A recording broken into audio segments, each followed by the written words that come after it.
Hi everybody, welcome back to my channel. My name is Lamar and this is Lamar's Library, just a place where I'd like to come and gather my thoughts on some current books that I'm reading. And yeah, if you like that kind of content, or if you're interested in any types of the books I'm reading, be sure to check out my other videos. I've kind of made only a handful, but I've reviewed a few books so far, so all of that just really piqued my interest and what I like to read. So without further ado, today's book is another Caribbean artist, as you probably come to expect at this point. But this is a debut novel of this Caribbean author, I should say, not artist. Well, artist. Writing is a form of art, so I guess they're interchangeable in that way. But yeah, this book is categorized as like a children's book, but it's still like a light novel that I could see like middle schoolers probably enjoying. And yeah, so without further ado, this novel is none other than Hurricane Child by Kheryn Callender. This is her debut novel. It's a very beautiful cover, and I can just read a quick synopsis because that's usually important. Caroline Murphy is a hurricane child. Being born during a hurricane is unlucky, and 12-year-old Caroline has had her share of bad luck lately. She's hated and bullied by everyone in her small school on St. Thomas of the U.S. Virgin Islands. A spirit only she can see won't stop following her. And, worst of all, Caroline's mother left home one day and never came back. But when a new student named Kalinda arrives, Caroline's luck begins to turn around. Kalinda, a solemn girl from Barbados with a special smile for everyone, becomes Caroline's first and only friend. The person whom Caroline has begun to develop a crush. Now, Caroline must find the strength to confront her feelings for Kalinda, the brave spirit stalking her through the islands, and face the reason her mother abandoned her. Together, Caroline and Kalinda must set out in a hurricane to find Caroline's missing mother before Caroline loses her forever. Written with captivating language and an ambience of magic reminiscent of Caribbean folklore, Hurricane Child tells a story of discovering internal strength. So, this book, although it's a children's book with some of the text being kind of big, it was very beautiful, very poetic, very deep cutting, and thorough, and it made me reminisce, to certain experiences I've heard from my different family members growing up in the Caribbean, and down to like the uniform and stuff, or like the different adults you would kind of meet going along your way to school. And usually it's like quite a journey to school, but the islands are fairly small depending on which island you're coming from.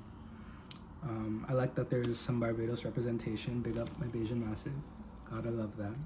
And I appreciate, the subject matter is touched on, like grief, love, longing, and the depth of those feelings. Even though the protagonist in the story, is only 12, turning 13, the depth of their emotion and the vulnerability and the roller coaster of those feelings are very authentic and very pure, and not something that necessarily changes over time, but rather I feel as though our bodies and our spirits become mature, but like our essence is still the same, especially if you're an emotional child, or a child that has been through some amount of trauma.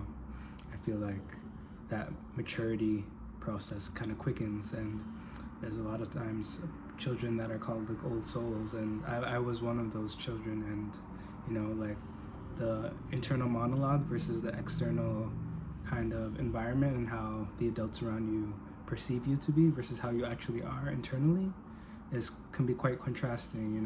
So I feel like this book captures that internal monologue of like an older spirited child very well. And yeah, I appreciate the emotional journey. I appreciate the reciprocal love that, you know, was found from the main character through initially feeling alone and that longing for somebody to see her and to be reunited with her mother, but also like yearning for friendship and stuff. And eventually she found all of those things. Spoiler alert, but yeah, it's a very, very beautifully written book and poetic, and I like the spiritual aspect as well. I like how it kind of briefly touched on it, but it didn't go overly in depth. It still kind of stayed streamlined with the point of like the story and Caroline's mission that she set out for from beginning to end was finding her mother and finding love along the way. And I like the sapphic themes in this book too. I appreciate that, especially in the Caribbean kind of context with, you know, the prejudices and the ideologies that are somewhat dated and was kind of infringed upon us from like colonialism and the Christian missionaries and whatever. I feel like this book and it's one of many probably, you know, to like question and challenge those narratives and recapture that, you know, sovereign thought and sovereign way of being that kind of truly allows you to connect directly to God through Jesus Christ and through your belief in your faith and the renewing of your spirit and the mysteries of Christ and, like, you know, your relationship with that. I can go deeper into all that, but needless to say, I feel like this book was very beautiful, and the fact that it's called Hurricane Child, I resonate with, you know, her resonance, the main character Caroline's resonance with being like a storm child and being misunderstood at large by the world, but having your own deep well of reserve of personality and knowledge and, you know, experience and longing and desire and emotion and the complexities that come with being a Caribbean child, but also being a queer Caribbean child at that. So yeah, I can read what also I wrote, some of the favorite quotes, because I'd be trying to use my commonplace book. So I wrote like a page and a bit of quotes. So I'm going to start with this first one. This was like a mid-sentence thing on a separate page. Until I'm walking out her house and down the road, past the rusted cars and the men playing dominoes, that I realized what she meant. She doesn't know if our heads are real either, because she doesn't know if we're real either. And the idea gets me to thinking, because it's never occurred to me before that we might not even really exist. That we're the figment of someone's imagination, some crazy person, or maybe spirit or God that just dreamed up each and every single one of us. Maybe the woman in black is real, while I'm the one who doesn't exist. So that the woman in black is like a recurring spirit that Caroline sees throughout this book. And there's a woman in white that the Callender girl sees also recurring throughout the book and throughout her life. So this is in regards to the woman in white. Who is she? I ask. I don't know, but she must have me mistaken for someone else. Someone she knew when she was alive. Or maybe she knows my ancestors. Or maybe I will meet her in the future. But she's dead.